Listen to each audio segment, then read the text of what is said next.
All right, we'll talk about this. Joining us now, Fox News senior strategic analyst, General Jack Keane. General Keane, welcome, sir. You know, what do I know? Okay, I'm just saying you have the biggest armada since the Spanish Armada in the 16th century, ready for regime change, and yet it seems like we may not get regime change, and it just seems like it's repeating all of the mistakes of the past. I'm not the expert. You're the expert, General Keane, but I'm just saying, really? Make a deal with Iran? Are we sure about that, sir? Really? Well, I totally agree with the implications of everything you just said, Larry. I think we have a clear historic choice here. Why is that? If we negotiate with Iran, and let's assume we get a good deal, even the no enrichment, which is the essence of a good nuclear deal, therefore they can't produce a nuclear weapon. Let's say we even got further than that.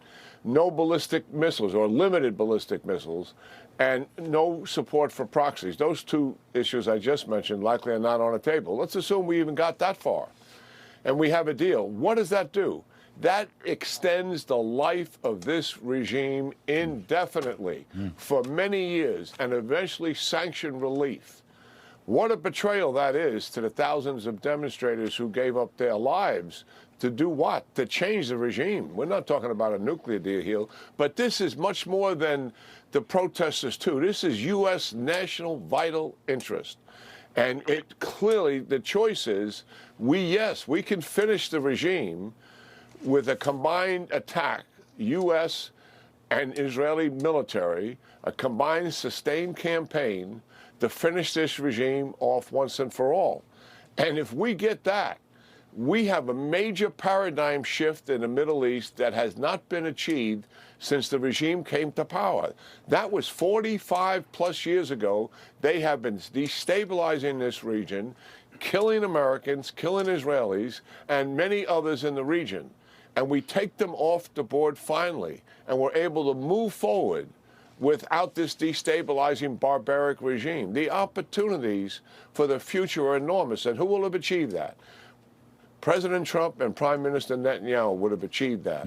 And without Trump's involvement here, this doesn't happen.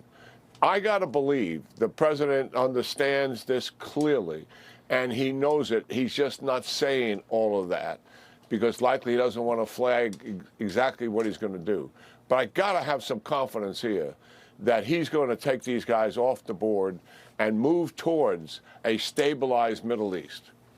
Well, I hope you're right. Okay, I hope you're right, because the point here is another deal with the same regime, nothing's going to change. I don't believe anything they say will come true. You can't trust them. You can't believe them.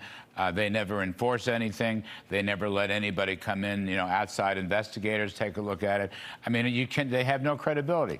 And behind the Ayatollahs, you have whatever it is, the Revolutionary Guard. It's a military state. It's the same crowd. So many American presidents have talked about the elusive Iranian deal, and nothing ever seems to change. Now, Mr. Trump, something has changed. I mean, he had the bombing attack in connection with Israel. That has changed a lot.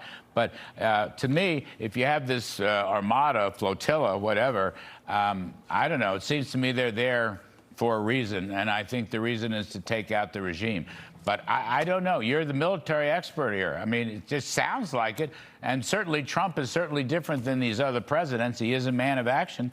I just hope he's willing to take action.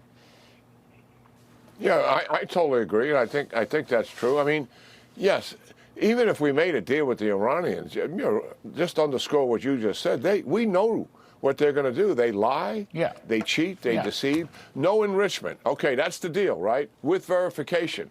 Well, they're going to go someplace else and begin an enrichment program that's completely deceived from where we're going to check on it. That's just the behavior.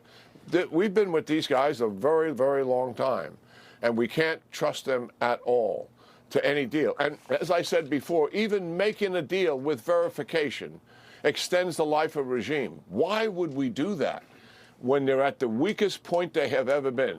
No president has had to deal with the Iranian regime this week. This president didn't have to deal with the regime being this week a year ago. A year ago, maybe a nuclear deal and a ballistic missile deal and no support for proxy made some sense. But it doesn't make a lot of sense now. And the reason is the opportunity, the historic opportunity with this weak regime to finally force its collapse. And that is really a major, major accomplishment of historic significance. Well, the economy has collapsed. The currency has collapsed. The economy has collapsed. I don't know whether any of the numbers, but the inflation rate is probably about 50%. The unemployment rate is supposed to be about 40%, maybe higher than that. The real is utterly worthless. People can't transact with it. So it's in worse shape. Iran is in worse shape probably than it's been in at least recent memory. So they're very weak. Look, as somebody who supports Mr. Trump, I believe he is aware of all this. And of course, he took action a while ago with respect to the B-2 bombers and so forth, and that was, very, very, very important. So I'm hoping that, he's listening to you and others. This is the moment. This is the moment. I mean, what's in, just last one, General Keane, before I lose you. This armada, as it's called, or flotilla, this is a very powerful force. Have we seen anything like this anywhere else in the world? Well, actually, when we did the B-2 bombing raid, we had 2 carrier strike groups in the Middle East. So we have 1 now. And we're moving more assets in than what you see right there. Here's the 2 issues. Israel, United States combined operations, to be sure.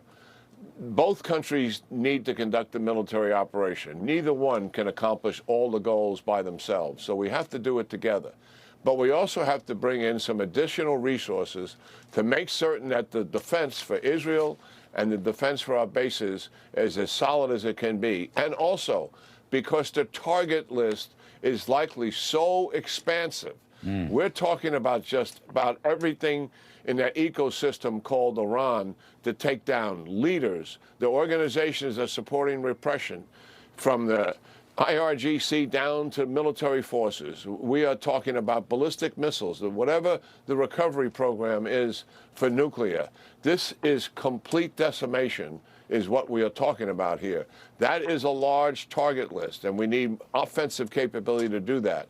You will see more resources be brought in to accomplish all of that. Well, yes. Well, it may be. This is the right path we're on. Yes, sir. No, I'm just saying it may be that this back and forth, as the president says, we're negotiating with Iran, etc. I'm just calling it a back and forth, is buying time to pull these resources together that you mentioned. Maybe that's what's going on here.